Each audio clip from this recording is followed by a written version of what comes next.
Oke sip, terima kasih. Kenalin diri dulu dong. Halo, perkenalkan nama saya Nabila Halifi dari Program Studi Bahasa Mandarin dan Kebudayaan Tiongkok Angkatan 2022. Oke sip, terima kasih Nabila. Hari ini saya mau wawancara Nabila karena penasaran nih, kenapa sih belajar bahasa Mandarin? Boleh tahu dong? Boleh. Pertama, saya suka mempelajari bahasa asing ya. Pas waktu SMA itu saya udah research 3 bahasa Jepang, Mandarin dan Korea. 2-3 bulan saya belajar, saya ngerasa bahasa Mandarin paling cocok di saya cepet nangkepnya gitu di sana. Terus menurut saya bahasa Mandarin paling menarik dari 2 bahasa lain itu. Oke, jadi udah belajar bahasa asing yang lain ya? Iya. Terus yang paling cocok Mandarin nih? Iya betul Pak. Boleh nggak sih minta perkenalan diri pakai bahasa Mandarinnya? Oke.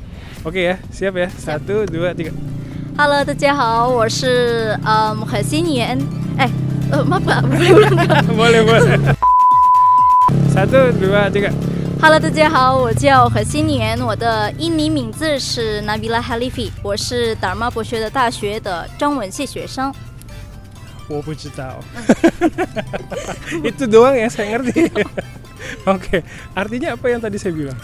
Saya nggak tahu gitu kan ya? Iya betul Pak. Oke. Saya nggak tahu.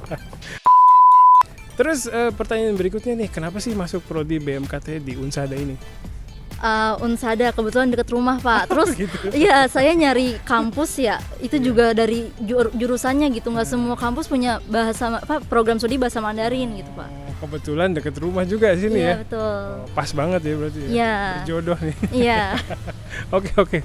Terus kalau dari yang saya lihat atau yang tadi saya dengar kayaknya tuh bahasa Mandarin tuh kayaknya susah banget nih. Kira-kira apa sih yang susah dari bahasa Mandarin menurut Nabila?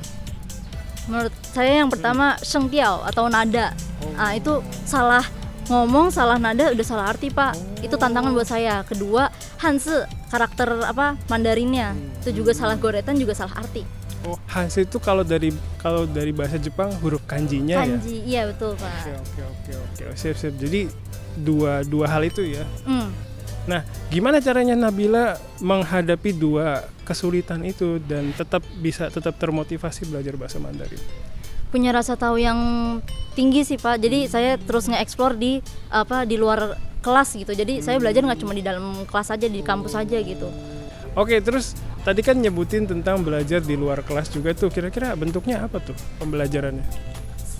Cari materi di website Pak biasanya. Nah terus ya? Ya di internet. Terus nonton drama Cina kalau bosan belajar. Oke.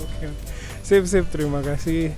Terus kalau kuliah di prodi BMKT, itu mata kuliahnya apa aja sih? Mungkin ada yang penasaran gitu. Apa kira-kira? Di sini kita belajar dari menyimak, membaca, berbicara, juga menulis. Terus selain itu kita juga ada terjemahan teman-teman, terjemahan bisnis, terjemahan teori terjemahan, terus sastra juga ya. Oke, sip.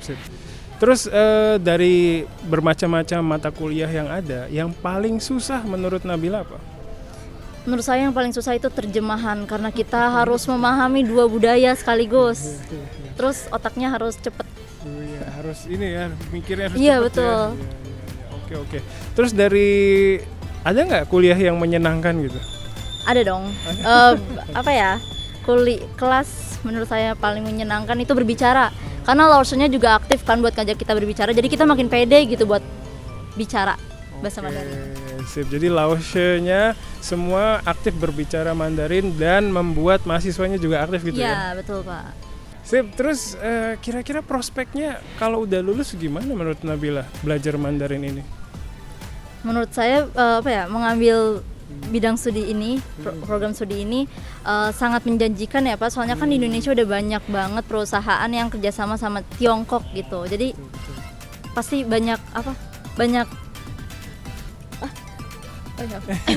pasti banyak peluang teman-teman di luar sana gitu. Iya, banyak lowongan kerjaan yang membutuhkan kemampuan bahasa Tiongkok gitu ya.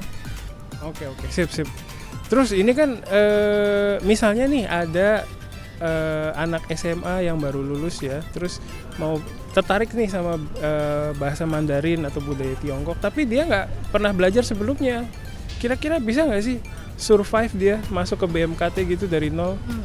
Pasti bisa sih Pak, karena kita di sini belajar benar-benar belajar dari nol gitu teman-teman. Dosen-dosen juga bakal ngebantu kita bakal belajar bareng-bareng di sini.